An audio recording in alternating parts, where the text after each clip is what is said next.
آج ہمیں کوئی مرتبہ مل جائے، ہمیں کوئی اسٹیٹس مل جائے، بڑا بزنس ہو جائے، زمانے میں نام ہو جائے، تو لوگ ماں کے سامنے جا کر کہتے ہیں، باپ کو کہتے ہیں، ارے پتہ نہیں میں کتنا بڑا آدمی ہو گیا ہوں، اتنا بڑا بزنس رن کرتا ہوں، اب آپ کی خدمت کہاں سے کروں؟ آپ کو ڈرائیور دے دیا ہے نا، آپ کو سرونٹ بھی تو دے دیا، آپ کو گھر بھی لا کر دے دیا، ہر مہینے پیسے بھی دیتا ہوں، اب اور کتنی خدمت کروں؟ ارے کیا بچے ماں سے اس طرح بات کریں گے کہ آج آپ کی اور کیا خدمت کروں؟ ارے بھول گئے وہ خدمتیں کہ جب اب بستر پر روتے تھے، بستر گندے کرتے تھے، رات بھر سونے نہیں دیتے تھے، ماں جاگتی تھی، باپ جاگتا تھا، ہم بیمار ہوتے تھے، وہ بے قرار ہو جاتے تھے، ہمیں چوٹ لگتی تھی، تکلیف ان کو ہوتی تھی، آج کہتے ہو اور کیا کیا کروں تمہارے لیے؟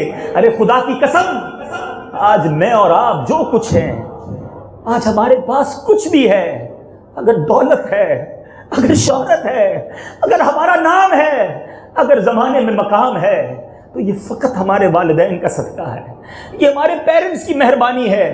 اگر وہ آج ہمیں یہاں تک نہ پہنچاتے تو ہم کچھ بھی نہ ہوتے۔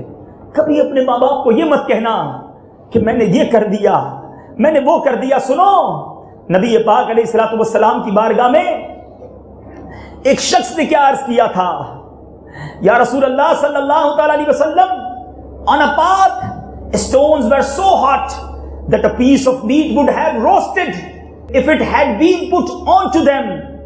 یا رسول اللہ، ایسا گرم راستہ تھا کہ اگر اس پہ گوشت کا ٹکڑا ڈالا جاتا، وہ ٹکڑا، وہ گوشت روسٹ ہو جاتا، وہ بھن جاتا۔ that hot way، یا رسول اللہ صلی اللہ تعالی علیہ وسلم، I carried my mother on my shoulder for 6 miles. Am I free from the rights of my mother؟ ایسے گرم راستے پر ماں کو کاندھے پر بٹھا کر میں 6 میل چلا ہوں، کیا میں نے اپنی ماں کا حق ادا کر دیا؟ The Holy Prophet sallallahu alaihi wasallam said, perhaps this could be the return for one of the contractions she endured during labor with giving birth to you۔ تیری ولادت کے وقت جو تیری ماں نے جھٹکے کھائے تھے، جو تکلیفیں اٹھائی تھی، شاید یہ ان میں سے ایک جھٹکے کا بدلہ ہو سکے۔ ماں کا حق ادا کرو گے؟ ہیں، ایک شخص نے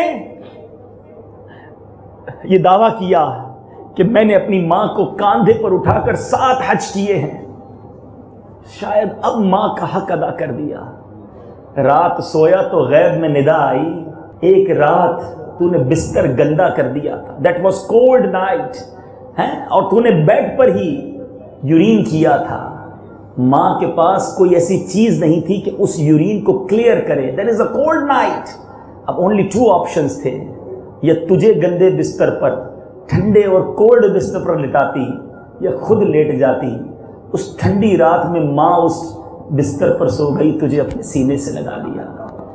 وہ اس ایک رات کا بھی تو نے حق ادا نہیں کیا، اور تو سمجھتا ہے میں نے ماں کا حق ادا کر دیا۔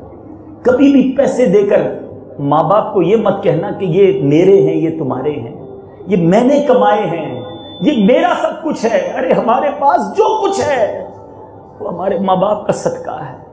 کبھی ماں باپ کو مت کہنا کہ میں نے آپ کو پیسے دے دیے نا اور کیا کروں، ان کا دل مت دکھائیے۔ پلیز ٹرائی ٹو انڈرسٹینڈ، اور یاد رکھو بہت سارے گناہ ہیں، بہت سارے سنز ہیں جس کی سزائیں قیامت کو دی جائیں گی، مگر ڈس اوبیڈینسی آف پیرنٹس، یہ وہ سن ہے جس کی پنشمنٹ اللہ تعالیٰ دنیا میں بھی دیتا ہے۔ اس کے بچے اس کے نافرمان ہو جاتے ہیں، اس کے بچے اس کو ستاتے ہیں جو اپنے ماں باپ کو ستاتا ہے۔ آج کبھی آپ کسی کو دیکھو نا کہ اس کے بچے ہاتھ چوم رہے ہیں، اس کا ادب کر رہے ہیں، تو اس بندے کو روک کے پوچھ لینا، لگتا ہے تم نے اپنے ماں باپ کا بھی ادب کیا تھا۔ جنہوں نے اپنے والدین کا ادب کیا، ریسپیکٹ کی، ان کے بچے ان کی ریسپیکٹ کرتے ہیں۔ اور آج آپ یہ ٹریننگ دے سکتے ہیں اپنے بچوں کو اپنے سامنے کہ if you have your parents with you and you have your sons with you, your daughters with you، تو ان کے سامنے in front of your daughters and your son، respect your parent، kiss the hand and feet of your parents when they come, stand up with respect, because your children's learning that my father in this age also respecting our grandfathers and grandmother, so they respect you because they learn practically. Unfortunately these days we disrespecting our parents in front of our children. ہم اپنے بچوں کے سامنے اپنے ماں باپ پہ shout کر رہے ہوتے ہیں. اب چپ بھی ہو جاؤ, بچوں کی بھی لائف ہے, میری بھی لائف ہے, پرسنل لائف ہے, آپ خاموش ہو جائیں. الگ کوارٹر دے دیتے ہیں.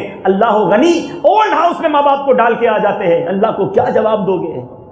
جن ماں باپ کو اللہ تبارک و تعالیٰ نے اتنی بڑی نعمت قرار دیا, تم ان کو ڈس رسپیکٹ کرو گے تو رب کی بارگاہ میں کیا جواب دو گے؟ صلو علی الحبیب صلی اللہ تعالی علی محمد. مجھے اپنی اور ساری دنیا کے لوگوں کی اصلاح کی کوشش کرنی ہے انشاءاللہ.